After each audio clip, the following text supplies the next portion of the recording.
Критикувајќи ги Влен за влегувањето во владата без политички легитимитет, лидерот на ДУИ Али Ахмети во емисијата Клик на Радио Телевизија 21 изрази надеж дека ова ќе биде последната грешка на албанските партии и дека нема да ја повторат во иднина. Според него, најдобро решение за Македонија се предвремени избори следната година. Ndryshohet klima, sigurisht Armenia që edhe partia shumicë Maqedonia ka kuptuar që gjërat nuk shkojnë mirë, duhet patur kujdes në përzgjedhjen dhe respektim të shumicës së shqiptarëve.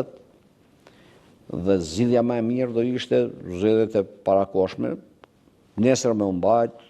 За избори, кога и да се одржат, се подготвени и од владеачката партија Влем, но портпаролот Дритон Сулејмани смета дека тие не се потребни. Како што додаде, треба да го довршат мандатот до крај, бидејќи дале многу ветувања кои треба да ги реализираат. Ne jemi të gatshëm, kurdo që mbahen zgjedhjet e parakoshme, të dalim në ato zgjedhje, të kërkojmë besimin e qytetarëve dhe mendoj që do ta marrim besimin e qytetarëve, për arsye se kemi kontribuar në zgjidhjen e shumë problemeve që kanë të bëjnë me qytetarët, mirë po, vlerësojmë se nuk janë të nevojshme zgjedhjet e parakoshme. И премиерот Христијан Мицкоски пред 3 недели изјави дека оваа влада има мандат до 2028 година, период во кој граѓаните очекуваат исполнување на ветувањата дадени пред изборите. Сепак шефот на извршната власт додаде дека секогаш се подготвени да одговорат на предизвикот за предвремени избори, доколку бидат предизвикани да го сторат тоа.